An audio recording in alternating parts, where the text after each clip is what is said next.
की लाइट खोल सकते हैं आप? जरा मीडिया वाले दिखाओ।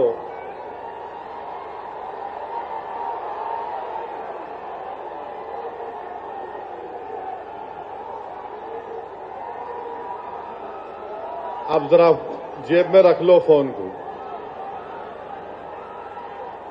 आपसे अहम बात यह कह रहा हूं कि अब जब जलसा खत्म हो के यहां से आप निकलेंगे, आप लोग पुरअमन तरीके से अपने अपने मुकामात को जाएंगे। आप झंडे लहराते हुए नहीं जाएंगे, सब्र और तहम्मुल का मुजाहरा करते हुए सरजमीन हैदराबाद के अमन को और मजबूत करते हुए आप यहां से जाएंगे ना आराम से इंशाअल्लाह। और घर को जाके बैठना नहीं, ईशा की नमाज गोल नहीं करना, ईशा पढ़ना है मेरे को भी और आपको भी, तो ईशा भी पढ़ेंगे ना आप। अब मसला ये है कि किसी शायर ने अच्छा कहा था, जब ज़मीर और ज़र्फ का सौदा हो दोस्तों, जब ज़मीर और ज़र्फ का सौदा हो दोस्तों, कायम रहो हुसैन के इनकार की तरह। मैं आपको ये बताना जरूरी समझता हूं कि इस कानून के खिलाफ all India Muslim personal law board ने जो एहतजाज का प्रोग्राम दिया, हम सिर्फ एक जमीन को बचाने के लिए नहीं एहतजाज कर रहे हैं, हम सिर्फ अपनी मस्जिद या दरगाह या खानखा या इमाम बाड़ा को बचाने के लिए एहतजाज नहीं कर रहे हैं, हम सिर्फ अपने कब्रस्तानों को या ईदगाह को बचाने के लिए एहतजाज नहीं कर रहे हैं, हम एहतजाज इसलिए कर रहे हैं कि जो सियासी ताकतें आज इस मुल्क पर हुक्मरान हैं वो हमको मिटाना चाहते हैं, और हम उनको ये बताना चाह रहे हैं कि हम अपने आप को मिटने नहीं देंगे। इंशाअल्लाह ताला जमहूरी तरीके से तुम मिट जाओगे। हम उनको बताना चाह रहे हैं कि हम झुकने वाले नहीं हैं, हम अंग्रेजों की 200 साल की गुलामी को कबूल नहीं किए, तो हम तुम्हारे इख्तिदार में तुम जो बैठे हो और तुम ऐसे कानून बना रहे हो जो हमारे आईन और संविधान के फंडामेंटल राइट के खिलाफ है। मैंने पार्लियामेंट में उस कानून को फाड़ा तो सिर्फ अपने तौर पर नहीं फाड़ा, बल्कि भारत के गयूर तमाम हिंदुस्तानियों की तरफ से उस कानून को फाड़ा, जो हिंदू भी है, मुसलमान भी है, सिख भी है, ईसाई भी है, जो आज भी इस मुल्क की खूबसूरती को पहचानते हैं। भारत की खूबसूरती उसका इत्तेहाद है, भारत की खूबसूरती उसका भाईचारा है, भारत की खूबसूरती नरेंद्र मोदी नहीं है मेरे अजीज दोस्तों और बुजुर्गों। भारत की खूबसूरती उसका भाईचारा है, भारत की खूबसूरती उसकी मस्जिद भी है, मंदिर भी है, दरगाहें भी है, खानकाएं भी है। और जो लोग इस भाईचारगी को खत्म करना चाहते हैं वो भारत को कमजोर कर रहे हैं। तो हमारा एहतजाज इसलिए भी है कि वो लोग जो हमको सफ़े हस्ती से मिटाना चाहते हैं, हम उनको पैगाम देना चाहते हैं कि हम मिटने वाले नहीं हैं। मैं बार बार कह चुका हूं, जब तक हम दुनिया में जिंदा है कयामत नहीं आएगी।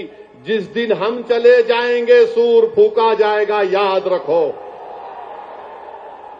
और अगर बीजेपी ये समझ रही है कि उन्होंने 2014 में इख्तिदार पर आए तो पहले ट्रिपल तलाक का ऐसा कानून बनाया जो मुस्लिम खवातीन के खिलाफ बनाया, फिर उसके बाद उन्होंने CAA का कानून मजहब की बुनियाद पर बनाया, फिर उसके बाद उन्होंने UAPA के कानून को गंदे तरीके से उसको और ताकतवर बना दिया, फिर उसके बाद उन्होंने मजहब तब्दीली का कानून अपनी बीजेपी जहां पर इख्तिदार में रियासत में बनाया, फिर अब वो यूनिफॉर्म सिविल कोड बनाने की बात कर रहे हैं। 11 साल से नरेंद्र मोदी सिर्फ मुसलमानों की मजहबी शनाख्त पर हमला कर रहे हैं। 11 साल से नरेंद्र मोदी सिर्फ मुसलमानों की मस्जिदों को छीनने की कोशिश कर रहे हैं। 11 साल से नरेंद्र मोदी मुस्लिम खवातीन को ताकतवर बनाने के बजाय उनके सरों से हिजाब को छीन रहे हैं।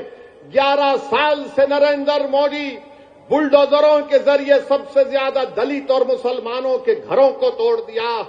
अब यूनिफॉर्म सिविल कोड के नाम पर हमारी शरीयत को हमसे छीनना चाहते हैं। वो शरीयत जो शरीयत एप्लीकेशन एक्ट 1937 है, जब संविधान बन रहा था तो बाबा साहेब अंबेडकर ने कहा था कि शरीयत एप्लीकेशन एक्ट बरकरार रहेगा, मगर आज नरेंद्र मोदी ये समझते हैं कि मैं बाबा साहेब अंबेडकर से बड़ा दूरअंदेश हूं। मिस्टर मोदी, आप अंबेडकर के पैर की धूल भी नहीं है, इस बात को याद रख लो आप। मेरे अजीज दोस्तों और बुजुर्गों, और दूसरी बात यह, मैं आपसे कह रहा हूं कि अपने सफों में इत्तेहाद को मजबूत रखिए। ये लड़ाई जो आप और हम मिलकर अपने दीगर सेक्युलर हिंदू भाइयों के साथ, सिख भाइयों के साथ लड़ रहे हैं, याद रखो बीजेपी संघ परिवार हमारे सफों से बाज मीर जाफर, मीर सादिक को खड़ा करेगी। इनसे एहतियात करो। मगर आज मालूम हुआ कि जाफर पाशा में कश्फो करामात भी है। मुझे अभी किसी ने व्हाट्सएप पर भी जाया कि जो इस वफ्द की कानून की ताईद में आ रहे हैं, जो बड़ी बड़ी बातें करते हैं, ख्वाजा अजमेरी के आस्थाने से उनका ताल्लुक है, जाफर पाशा की तकरीर को लाइव बैठकर देख रहे थे, तो मालूम हुआ उनको भी बड़ा डर हो गया है कि अब हैदराबाद से एहतजाज बुलंद होगा। अरे जो तुम ख्वाजा अजमेरी के आस्थाने के जिम्मेदार हो ना, मैं पार्लियामेंट में इंशाअल्लाह ताला ख्वाजा एक्ट के तरमीम का एक बिल लाऊंगा और प्राइवेट मेंबर्स बिल लाकर कहूंगा कि तुम नहीं बनोगे, उसमें पसमानदा को किसी को बनाना पड़ेगा। तुम तायीद करोगे, मैं तो ला रहा हूं प्राइवेट मेंबर्स बिल आइंदा सेशन में, तुम देखना। अरे तुम लोग कितना गिर सकते हो, तुम कितना गिर सकते हो, कम से कम उस आस्थाने की निस्बत का तो लिहाज रख लो। तुम उस आस्थाने की निस्बत का तो लिहाज रख लो और इस बात को भी याद रख लो कि जब तुम और हम इस दुनिया से जाएंगे तो आरएसएस वाले अगर तुमको खंदे पर लेकर गए कब्रिस्तान में, तो फिर अंदर जाने के बाद जब फरिश्ते पूछेंगे कौन है तेरा रब, तो तुम क्या मोदी बोलोगे या अल्लाह बोलोगे?